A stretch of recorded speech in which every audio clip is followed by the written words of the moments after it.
Russia and China are expanding their militaries and their capabilities at speed and scale with little transparency. Their defense industries are producing weapons and heavy military equipment at an incredible rate. This year alone, Russia is expected to roll out at least 1,500 tanks, 3,000 armored vehicles and hundreds of Iskander missiles. As for China, it already has the world's largest navy and some of the largest defense companies in the world. Their military buildup points in a clear direction. They are preparing for long-term confrontation and competition with us. So yes, we are being challenged.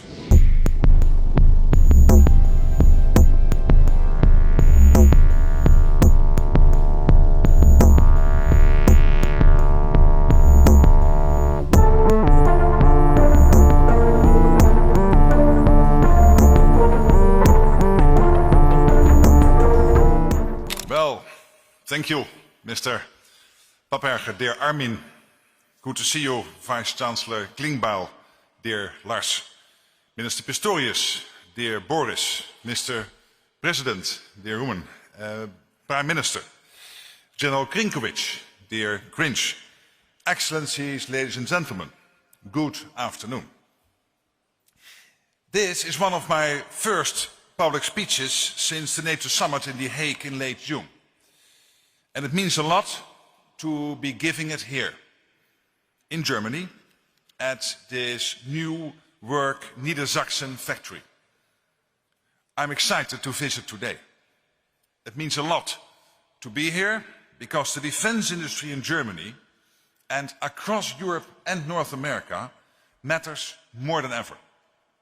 Ensuring we are strong and successful is an absolute priority for NATO.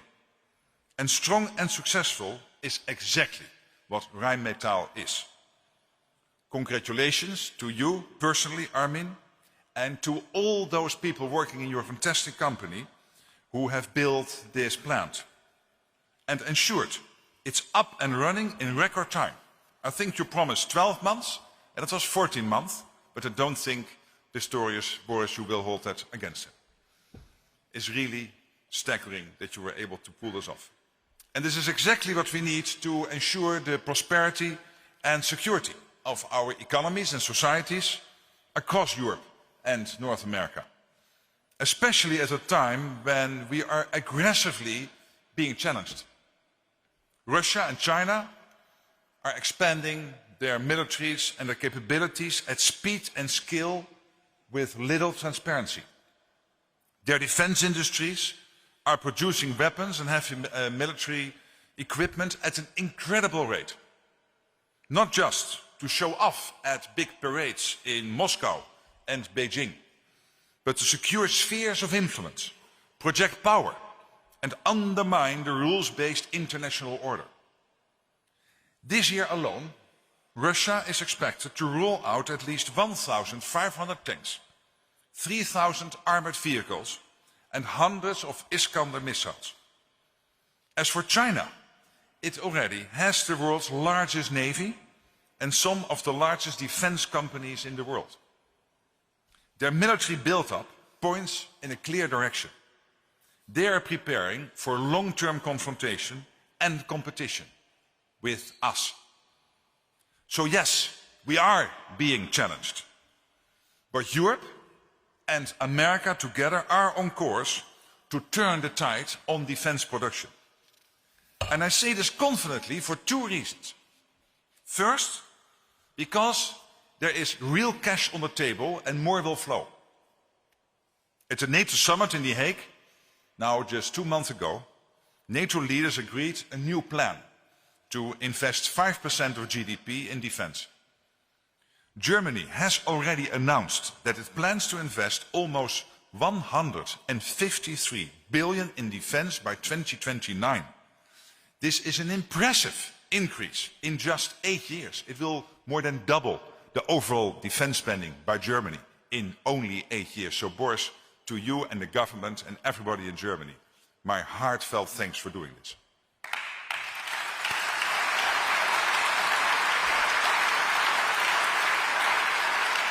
Germany is taking a leadership role, and it has to. You are the biggest economy in Europe, but you are doing it. And others will follow. We see that NATO allies are moving to invest a lot more in defense across Europe at the moment. And that's good. But cash alone, of course, doesn't provide security. As Boris was saying, capabilities provide the security. And that brings me to my second reason why I'm confident the tide is turning on defense production. And that's because there is real firepower and innovation coming out of our industries. Across the alliance, we have already expanded existing production lines and opened many new ones, like this one here in Unterlüß. This is absolutely crucial for our own security and also to keep supporting Ukraine in its fight today and to deter any aggression in the future. At NATO, we have a clear and ambitious list of capability targets, as I said. It will be shared with industry, so you have a clear view of the alliance's rearmament plans. Of course, we don't fight with a list. We fight with well-equipped and well-trained troops who need ships, jets, tanks, drones, ammunition, and more.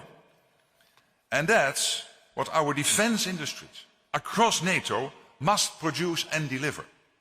Faster than ever. It's part of our overall deterrence. Deterrence doesn't come from 5%. Deterrence comes from the capability to indeed fight potential enemies.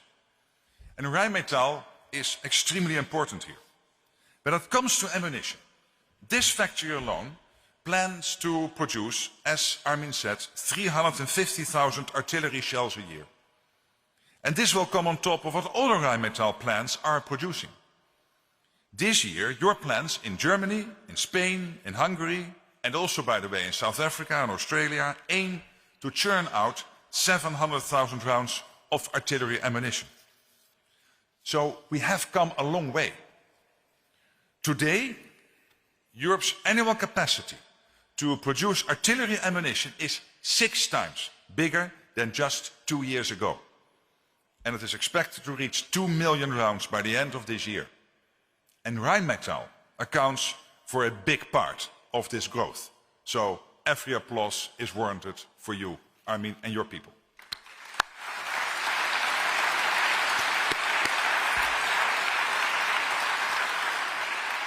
And this is for ammunition. So now, on ammunition, we're doing better. But now we need to see similar efforts to increase the production of more complex capabilities, like tanks and air defense systems and missiles. So sorry, no time to rest. But you don't like rest, I know. I'm not saying it's easy, but it is absolutely necessary for our security now and in the future. As I said earlier, the challenges we face are not going away anytime soon. To speed up the production of much needed capabilities, we can build on our experience in ramping up the production of shells. And we can learn from Ukraine's innovative industrial mobilization. So we need to restart some of our idle production lines, develop faster manufacturing processes, and buy the components so that when the orders come in, they can be delivered faster. At the same time, we need urgently to reduce our dependencies, not least on the critical raw materials that we source from far away. And we need to do all this while keeping prices under control, sorry Armin, so we can buy more and restock our arsenals.